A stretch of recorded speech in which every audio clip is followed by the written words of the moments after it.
ಶ್ರೀವಿದ್ಯೆ ಯಾವ ಥರದ ವಿದ್ಯೆ ಅಂದರೆ, ಇದನ್ನು ಅರ್ಥ ಮಾಡಿಕೊಂಡು ಪಾರಾದರೆ ನಾವು ಅನಾಯಾಸವಾಗಿ ಒಂದು ಪರಮ ಸೌಂದರ್ಯ ದಿವ್ಯ ಆನಂದ ಅವಸ್ಥೆಗೆ ತಲುಪ್ತೇವೆ. ಆ ಅವಸ್ಥೆ ತಲುಪಿದಾಗ ನಾವು ಬಯಸಿದರೂ ಸಹ ಯಾರೂ ನಮ್ಮ ಅಹಿತ ಮಾಡಲಿಕ್ಕಾಗಲ್ಲ.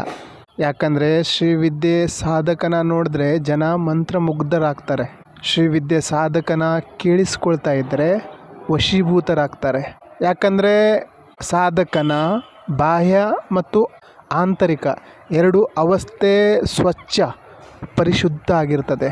ಅವ್ರ ಹತ್ರ ಯಾರೇ ಹೋಗಲಿ ಅವರಿಗೆ ಶಾಂತಿ, ತೃಪ್ತಿ, ಆನಂದ ಸಿಗ್ತದೆ.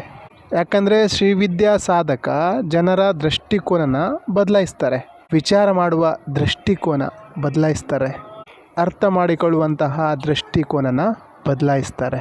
ಅವರು ಒಂದು ವಸ್ತು ಅಥವಾ ವಿಷಯನ ಸುಂದರ ಮಾಡ್ತಾರೆ. ಅದರೊಳಗೆ ಯಾವ ಬಣ್ಣ ತುಂಬಬೇಕು ಅಥವಾ ಅದಕ್ಕೆ ಯಾವ ಆಕಾರ ಕೊಡಬೇಕು, ಅದರ ಸೂಕ್ಷ್ಮತಮ ಅವಸ್ಥೆ ಅದನ್ನು ನಿರೀಕ್ಷಣೆ ಮಾಡ್ತಾರೆ, ಪ್ರೊಟೆಕ್ಟ್ ಮಾಡ್ತಾರೆ, ಅಂತಿಮ ನಿರ್ಣಯ ಮಾಡ್ತಾರೆ. ಇವೆಲ್ಲ ವಿಷಯ ತ್ರಿಪುರ ಸುಂದರಿಯಲ್ಲಿ ಬರ್ತದೆ. ಅಂದರೆ ಸಂಕಲ್ಪನ ಹೇಗೆ ಹುಟ್ಟು ಹಾಕೋದು, ಸಂಕಲ್ಪಕ್ಕೆ ಹೇಗೆ ಊರ್ಜೆ ತುಂಬೋದು ಮತ್ತು ಸಂಕಲ್ಪನ ಹೇಗೆ ಪರಿಪೂರ್ಣ ಮಾಡೋದು ಅನ್ನೋದನ್ನು ತ್ರಿಪುರ ಸುಂದರಿ ಕಲಿಸ್ತಾಳೆ. ಜಾಗೃತ, ಅರ್ಧ ಜಾಗೃತ, ಸುಷುಪ್ತಿ ಈ ಮೂರರ ಒಳಗೆ ವಹನ ಮಾಡುವ ಊರ್ಜೆ ತ್ರಿಪುರ ಸುಂದರಿ. ಇದರ ಊರ್ಜೆಯಿಂದ ನಾವು ಮೂರರ ಒಳಗೆ ಆನಂದಮಯ ರೂಪದಲ್ಲಿರ್ಬೋದು, ಊರ್ಜಾಮಯ ರೂಪದಲ್ಲಿರ್ಬೋದು, ಶಾಂತ ರೂಪದಲ್ಲಿರ್ಬೋದು. ಶ್ರೀವಿದ್ಯೆ ಮಂತ್ರ ಮಾಡೋದ್ರಿಂದ ಅಥವಾ ಉಪಾಸನೆ ಮಾಡೋದ್ರಿಂದ, ತರ್ಪಣ ಮಾಡೋದ್ರಿಂದ ಶ್ರೀವಿದ್ಯೆ ನಮಗೆ ಸಿದ್ಧಿಸುತ್ತೆ ಅಂತ ಹೇಳಿಕ್ಕಾಗಲ್ಲ. ಯಾಕಂದರೆ ಎಲ್ಲಿಯವರೆಗೆ ನಮಗೆ ಆಂತರಿಕ ಸೌಂದರ್ಯದ ಬಗ್ಗೆ ಅರಿವಿರಲ್ವೋ ಅಲ್ಲಿ ತನಕ ನಮಗೆ ಶ್ರೀವಿದ್ಯೆ ಒಲಿಯಲ್ಲ. ಎಲ್ಲಿಯವರೆಗೆ ನಮಗೆ ವಿಚಾರ ಶಕ್ತಿ, ಕ್ರಿಯಾಶಕ್ತಿ, ಇಚ್ಛಾಶಕ್ತಿಯ ಬಗ್ಗೆ ಗೊತ್ತಿಲ್ವೋ ಅಲ್ಲಿ ತನಕ ಶ್ರೀವಿದ್ಯೆ ಕಾರ್ಯ ಮಾಡಲ್ಲ. ಇಲ್ಲಿ ನಾವು ಅರ್ಥ ಮಾಡ್ಕೊಳ್ಬೇಕಾಗಿರುವಂಥದ್ದು, ಶ್ರೀವಿದ್ಯೆ ಭಿಕಾರಿಗಳಿಗೆ ಇರುವಂಥ ವಿದ್ಯೆ ಅಲ್ಲ. ಅಂದರೆ ನಮ್ಮ ಕ್ಷುಲ್ಲಕ ಕಾರಣಕ್ಕಾಗಿ, ಕ್ಷುಲ್ಲಕ ವಿಷಯಕ್ಕಾಗಿ ನಾವು ಶ್ರೀವಿದ್ಯೆ ಮಾಡಬೇಕು ಅಂತ ಏನು ಅನ್ಕೋತೀವಿ, ಅದಕ್ಕೋಸ್ಕರ ಈ ವಿದ್ಯೆ ಅಲ್ಲ. ಯಾರಿಗೆ ತಮ್ಮ ಜೀವನನ ಪರಿಪೂರ್ಣ ಮಾಡ್ಕೋಬೇಕು ಅಂತ ಇರ್ತಾರೋ ಅಂಥವರಿಗಾಗಿ ಈ ವಿದ್ಯೆ. ಇಲ್ಲಿ ಸಾಧಕ ಏನು ಬಯಸ್ತಾನೋ ಅದೆಲ್ಲವೂ ಆಗ್ತದೆ. ಸಾಧಕ, ಶ್ರೀವಿದ್ಯೆ ಸಾಧಕ ಕಾಲಿಟ್ಟ ಕಡೆ ಎಲ್ಲ ಬದಲಾಗ್ತದೆ. ಎಲ್ಲರೂ ವಶೀಭೂತರಾಗ್ತಾರೆ. ಯಾಕೆ ವಶೀಭೂತ ಆಗ್ತಾರೆ, ಯಾಕೆಲ್ಲ ಬದಲಾಗ್ತದೆ ಅಂದರೆ ಎಲ್ಲ ನಮ್ಮ ವಿಚಾರದಿಂದನೇ ಕಾರ್ಯ ಆಗ್ತದೆ. ಅಂದರೆ ಇಲ್ಲಿ ಅರ್ಥ ಮಾಡ್ಕೊಳ್ಬೇಕಾಗಿರುವಂಥದ್ದು, ಶ್ರೀವಿದ್ಯಾ ಸಾಧಕನ ವಿಚಾರ ಅಷ್ಟು ಪರಿಶುದ್ಧ ಆಗಿರ್ತದೆ. ವಿಚಾರನೇ ಅಷ್ಟು ಪರಿಶುದ್ಧ ಆಯಿತು ಅಂದಮೇಲೆ ಯಾವ ಗ್ರಹ ನಕ್ಷತ್ರ ಶ್ರೀವಿದ್ಯಾ ಸಾಧಕನಿಗೆ ಏನು ಮಾಡಲಿಕ್ಕೆ ಸಾಧ್ಯ? ಹಾಗಾಗಿ ದೀಕ್ಷೆಗೆ, ಶಕ್ತಿಪಾತಕ್ಕೆ ತುಂಬ ಮಹತ್ವ ಇದೆ. ಎಲ್ಲಿಯವರೆಗೆ ಪೂರ್ಣಾಭಿಷೇಕ, ಪೂರ್ಣ ದೀಕ್ಷೆ ಸಿಗಲ್ವೋ ಅಲ್ಲಿ ತನಕ ನಮ್ಮ ಸಂಚಿತ ಕರ್ಮ ನಮ್ಮೊಳಗಿನ ವಿಚಾರನ ಆಪ್ರೇಟ್ ಮಾಡ್ತದೆ. ಆ ವಿಚಾರ ಕರ್ಮವಾಗಿ ಬದಲಾಗ್ತದೆ. ಆ ಕರ್ಮದಿಂದ ನಮ್ಮ ಜೀವನ ನಡೀತದೆ. ಹಾಗಾಗಿ ನಾವು ಸಂತುಷ್ಟ ಆಗಿರಲ್ಲ. ಯಾಕೆಂದರೆ ಆ ಸೆಕ್ಟರ್ನಿಂದ ನಮ್ಮ ಕರ್ಮ ನಡೀತಾ ಇರ್ತದೆ, ಪ್ರಾರಬ್ಧ ಕರ್ಮ. ಶ್ರೀವಿದ್ಯಾ ಸಾಧಕನಿಗೆ ಪೂರ್ಣ ದೀಕ್ಷೆ ಸಿಕ್ಕಿದಾಗ ಅವನ ಎಲ್ಲ ಪಾಪ ಕರ್ಮ ಕತ್ತರಿಸಲಾಗ್ತದೆ.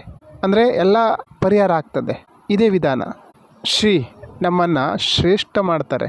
ಗುರು ತಮ್ಮ ಶಿಷ್ಯನನ್ನು ಶ್ರೇಷ್ಠ ಮಾಡ್ತಾರೆ. ಗುರುವಿನ ಕಾರ್ಯ ಶ್ರೀವಿದ್ಯೆ, ಶಿಷ್ಯನನ್ನು ಸರ್ವಶ್ರೇಷ್ಠ ಮಾಡೋದು ಗುರುವಿನ ಕರ್ತವ್ಯ.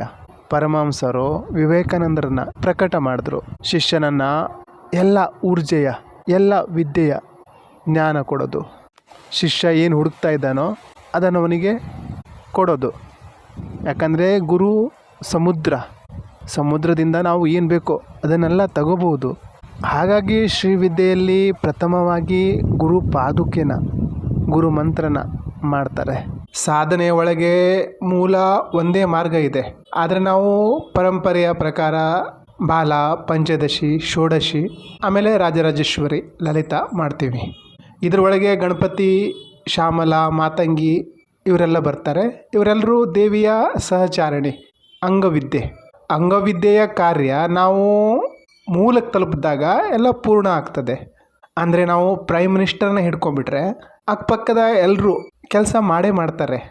ಆದರೆ ನಮ್ಮ ಧ್ಯಾನ, ರುಚಿ, ಈ ವಿದ್ಯೆ ಕಲಿಸುವಂಥವರು ಇಲ್ಲಿ ಎಲ್ಲ ಎಡವಟ್ಟು ಮಾಡಿಟ್ಟಿದ್ದಾರೆ. ನಾವು ಸೌಂದರ್ಯವನ್ನು ಇಚ್ಛೆ ಮತ್ತು ಮನಸ್ಸಿನಿಂದ ಪ್ರಕಟ ಮಾಡ್ತೀವಿ. ನಮ್ಮೊಳಗೆ ಸೌಂದರ್ಯತೆಯೇ ಪ್ರಕಟ ಮಾಡಿದ್ರೆ ನಮಗೆ ಸೌಂದರ್ಯತೆಯೇ ಸಿಗ್ತದೆ. ನಾವೇನು ಕೊಡ್ತೀವೋ ಅದೇ ನಮ್ಗೆ ಸಿಗ್ತದೆ. ನಾವು ಬೆಸ್ಟ್ ಪ್ರಯಾಸ ಮಾಡಿದ್ರೆ, ದಿ ಬೆಸ್ಟ್ ಕೊಟ್ಟರೆ ನಮಗೆ ದಿ ಬೆಸ್ಟೇ ಸಿಗ್ತದೆ. ಯಾಕಂದರೆ ಇದು ಇಚ್ಛೆ, ಕ್ರಿಯೆ, ಜ್ಞಾನದ ಶಕ್ತಿ. ಇದು ಸಹಸ್ರ ಕಲೆಗಳನ್ನು ಒಂದೇ ಸಾರಿ ಪ್ರಕಟ ಮಾಡುವಂತಹ ವಿದ್ಯೆ. ಅಂದರೆ ಶ್ರೀವಿದ್ಯೆಯ ಸಾಧಕ ಎಲ್ಲ ವಿಷಯದಲ್ಲಿ ಮಾಸ್ಟರ್ ಆಗಬಹುದು. ಅಂದರೆ ಶ್ರೀವಿದ್ಯೆ ಸಾಧಕ ಬಾಹ್ಯದಲ್ಲೂ ಮತ್ತು ಆಂತರ್ಯದಲ್ಲೂ ಪರ್ಫೆಕ್ಟ್ ಆಗಿರ್ತಾರೆ. ಶ್ರೀವಿದ್ಯೆಯ ಸಾಧಕ ತುಂಬ ಎನರ್ಜೆಟಿಕ್ ಆಗಿರ್ತಾನೆ. ತ್ರಿಪುರ ಸುಂದರಿ ತುಂಬ ಸೂಕ್ಷ್ಮ ಸಮಯದಲ್ಲಿ ಸಾಧಕನ ಒಳಗೆ ತುಂಬ ಚೇತನ ಆಗ್ತಾಳೆ. ಶ್ರೀವಿದ್ಯೆಯಲ್ಲಿ ಏನು ಹೇಳ್ತಾರೆ ಅಂದರೆ, ಶ್ರೀವಿದ್ಯೆ ಸಾಧನೆ ಮಾಡಬೇಕಾದ್ರೆ ಸಮಸ್ಯೆ ಬರ್ತದೆ. ಯಾಕಂದರೆ ಮಾರ್ಗನೇ ತಪ್ಪಾಗಿರ್ತದೆ. ನಾವೆಲ್ಲೆಲ್ಲಿ ಕಲೀಲಿಕ್ಕೆ ಹೋಗ್ತೀವಿ, ಎಂತೆಂಥ ಕಡೆ ಹೋಗ್ತೀವಿ ಅಂದರೆ ಶಿಷ್ಯ ಗುರುಗೆ ಸಿಗ್ಲಿಕ್ಕಾಗಲ್ಲ, ಗುರು ಶಿಷ್ಯನಿಗೆ ಸಿಗಲ್ಲ. ಅಂದರೆ ತಪ್ಪಾಗೇ ಮಾಡ್ತೀವಿ. ಯಾಕಂದರೆ ಗುರು ಶಿಬಿರದಲ್ಲಿ ಏನು ಹೇಳ್ತಾರೋ ಅದೇ ಶಿಷ್ಯ ಮಾಡ್ಲಿಕ್ಕೆ ಹೋಗ್ತಾನೆ. ಬಾಕಿ ವಿಷಯ ಯಾರು ಹೇಳ್ತಾರೆ? ಈಗಿನ ಕೆಲವು ಗುರುಗಳು ಅಂತೂ ದುಡ್ಡು ಕೊಟ್ಟಿಲ್ಲ ಅಂದರೆ ಕೈಗೆ ಸಿಗಲ್ಲ. ದುಡ್ಡು ಕೊಡಬೇಕು, ಕಲಿತಾ ಇರಬೇಕಾಗ್ತದೆ. ದುಡ್ಡು ಕೊಡ್ತಾ ಇರಬೇಕು, ಇಷ್ಟಿಷ್ಟೇ ಜ್ಞಾನ ಪಡಿತಾ ಇರಬೇಕಾಗ್ತದೆ. ಶಾಸ್ತ್ರದಲ್ಲಿ ಸ್ಪಷ್ಟವಾಗಿ ಹೇಳಿದ್ದಾರೆ, ಯಾವ ವಿದ್ಯೆ ವಿಕ್ರಯ ಆಗ್ತದೋ, ವ್ಯಾಪಾರ ಆಗ್ತದೋ ಅಂಥ ವಿದ್ಯೆ ಯಾರಿಗೂ ಸಿದ್ಧಿಸಲ್ಲ. ಅದ್ರ ಬಗ್ಗೆ ಸ್ವಲ್ಪ ಜ್ಞಾನ ಸಿಗ್ಬೋದು, ಆದರೆ ವಿದ್ಯೆ ಸಿದ್ಧಿಸಲ್ಲ. ಇಲ್ಲಿ ಸಾಧಕನ ಪರೀಕ್ಷೆ ಆಗ್ತದೆ. ಸಾಧಕನ ತಾಳ್ಮೆಯ, ಧೈರ್ಯದ ಪರೀಕ್ಷೆ ಆಗ್ತದೆ. ನಮ್ಮೊಳಗೆ ಪಾಸಿಟಿವಿಟಿ, ಸುಂದರತೆ ಬಂದಿಲ್ಲ ಅಂದರೆ ತ್ರಿಪುರ ಸುಂದರಿ ಪ್ರಕಟ ಆಗಲ್ಲ. ಈ ಮಹಾ ತ್ರಿಪುರ ಸುಂದರಿ ದಶವಿದ್ಯೆಗಳ ಜೊತೆ ಕನೆಕ್ಟ್ ಆಗಿದ್ದಾಳೆ. ಹಾಗಾಗಿ ಇವಳಿಗೆ ಶ್ರೀಕುಲದ ಅಧಿಷ್ಠಾತ್ರಿ ದೇವಿ ಅಂತಾರೆ. ಯಾಕಂದರೆ ದೇವಿ ಕಾಳಿನೂ ಸುಂದರ ಮಾಡ್ತಾಳೆ, ಬಗಲಾಮುಖಿನೂ ಸುಂದರ ಮಾಡ್ತಾಳೆ, ಭುವನೇಶ್ವರಿಯನ್ನು ಸುಂದರ ಮಾಡ್ತಾಳೆ. ಯಾಕಂದರೆ ಇವಳು ಸೌಂದರ್ಯದ ದೇವಿ, ಸೌಂದರ್ಯದ ವಿದ್ಯೆ, ತೇಜೋಮಯಿ, ಗುಣಮಯಿ, ಸರ್ವಗುಣ ಸಂಪನ್ನ. ಇವಳು ಸೌಂದರ್ಯದ ವಿದ್ಯೆ. ಶ್ರೀವಿದ್ಯೆ ಅನ್ನೋದು ಬೃಹತ್ ವಿದ್ಯೆ. ನಾನು ಲಲಿತಾ ಸಹಸ್ರನಾಮದ ಕೆಲವೊಂದು ವಿಡಿಯೋಗಳನ್ನು ಮಾಡಿದ್ದೀನಿ, ಅವಶ್ಯವಾಗಿ ನೋಡಿ. ಯಾಕಂದರೆ ಇದು ಬೃಹತ್ ವಿದ್ಯೆ. ಇಲ್ಲಿ ಈ ವಿದ್ಯೆಗೆ ಗುರು ಮತ್ತು ಶಿಷ್ಯನ ಸಂವಾದ ಬೇಕಾಗ್ತದೆ. ಗುರುಗಳಿಗೆ ದುಡ್ಡು ಕೊಟ್ಟರೆ ದೀಕ್ಷೆ ಕೊಡ್ತಾರೆ, ಮಂತ್ರ ಮಾಡ್ತಾ ಇದ್ರೆ ಆಯಿತು. ಈ ರೀತಿ ಆಗಲ್ಲ. ನೀವು ನಿಮ್ಮ ಜಿಜ್ಞಾಸೆಯನ್ನು ಪೂರ್ಣ ರೂಪದಲ್ಲಿ ಸಂತುಷ್ಟ ಮಾಡಬೇಕಾಗ್ತದೆ. ಒಂದು ವೇಳೆ ಆ ಮಂತ್ರ ಸ್ವಲ್ಪ ದಿವಸ ಕೆಲಸ ಮಾಡಿದ್ರೂ ಆಮೇಲೆ ನಿಷ್ಫಲ ಆಗ್ತದೆ. ಸಂವಾದ ಬೇಕು, ಜಿಜ್ಞಾಸೆ ಬೇಕು. ನಮ್ಮೊಳಗೆ ಜಿಜ್ಞಾಸೆ ಪ್ರಕಟ ಆಗಿಲ್ಲ ಅಂದರೆ, ಇಚ್ಛೆ ಪ್ರಕಟ ಆಗಿಲ್ಲ ಅಂದರೆ, ನಮ್ಮೊಳಗೆ ಜಿಜ್ಞಾಸೆ ಅಂದರೆ ಇಚ್ಛೆ ಪ್ರಕಟ ಆದಾಗಲೇ ತಾನೇ ಕ್ರಿಯೆ ಆಗೋದು. ಯಾಕಂದರೆ ಇವಳು ಇಚ್ಛಾಶಕ್ತಿಯ ದೇವಿ, ಇವಳು ಕ್ರಿಯಾಶಕ್ತಿಯ ದೇವಿ. ನಮ್ಮೊಳಗೆ ಇಚ್ಛೆ ಮತ್ತು ಕರ್ಮ. ಇಚ್ಛೆ ಅಂದರೆ ಸಂಕಲ್ಪ, ಇಚ್ಛೆ ಅಂದರೆ ವಿಚಾರ, ಕ್ರಿಯೆ ಅಂದರೆ ಕರ್ಮ. ಇಚ್ಛೆ ಮತ್ತು ಕ್ರಿಯೆ ಇವೆರಡರ ಪ್ರಣಾಳಿ ಆದಾಗಲೇ, ಇಚ್ಛೆ ಮತ್ತು ಕ್ರಿಯೆಯ ಪ್ರಣಾಳಿ ಆದಾಗಲೇ ತಾನೇ ನಾವೇನಾದರೂ ಮಾಡಲಿಕ್ಕೆ ಸಾಧ್ಯ. ಆ ಪರಮದ ಒಳಗೆ ಇಚ್ಛೆಯ ಪ್ರಕಟ ಆದಾಗಲೇ ತಾನೇ ಬಿಂದುವಿನ ಅಸ್ತಿತ್ವ ಆಗಿದ್ದು. ನಾವೇನು ಶ್ರೀ ಚಕ್ರದಲ್ಲಿ ಬಿಂದುವಿನ ಪೂಜೆ ಮಾಡ್ತೀವಿ, ಆ ಚಕ್ರದ ಬಿಂದು ಅಸ್ತಿತ್ವಕ್ಕೆ ಬಂದಿದ್ದು. ಬಿಂದು ಏನು ಅಸ್ತಿತ್ವಕ್ಕೆ ಬಂತು, ಅದರ 3 ಪರಿಮಾಣ: ಪ್ರೋಟಾನ್, ನ್ಯೂಟ್ರಾನ್, ಇಲೆಕ್ಟ್ರಾನ್, ತ್ರಿಕೋನ. ಇಚ್ಛೆ, ಕ್ರಿಯೆ, ಜ್ಞಾನ. Mahakali, Mahalakshmi, Mahasaraswati. Plus minus neutral, ಇಡ, ಪಿಂಗಳ, ಸುಷುಮ್ನ. ಅದೇ ರೀತಿ ನಮ್ಮೊಳಗೂ 3 ಅವಸ್ಥೆ ಇದೆ: ಮನ್, ಆತ್ಮ, ಸಾಕ್ಷಿ. ಸಾಕ್ಷಿಯ ಮೇಲೆ ಬರೋದೇ ದ್ರಷ್ಟ. ಇದರಲ್ಲಿ ನಮ್ಮ ಒಳಗಿನ ಅವಸ್ಥೆ ಇದೆ, ಅವೆಲ್ಲವನ್ನು ನಾವು ಸುಂದರ ಮಾಡಬೇಕು.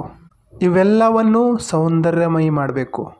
ನಮ್ಮೊಳಗೆ ಸೌಂದರ್ಯತೆ ಯಾವ ರೂಪದಲ್ಲಿದೆ? ಆತ್ಮದ ರೂಪದಲ್ಲಿ. ನಿರ್ಮಲ, ನಿಷ್ಕಳಂಕ, ನಿರ್ವಿಕಾರ, ನಿರಾಕಾರ. ನಾವು ಅದನ್ನು ಹಿಡಿಬೇಕಾಗ್ತದೆ. ಯಾಕಂದರೆ ಶ್ರೀವಿದ್ಯೆಯೊಳಗೆ ಹೋಗಬೇಕು ಅಂದರೆ ನಾವು ಆತ್ಮದ ಎನರ್ಜಿಯೊಂದಿಗೆ ಅವೇಕಿಂಗ್ ಮಾಡಬೇಕಾಗ್ತದೆ.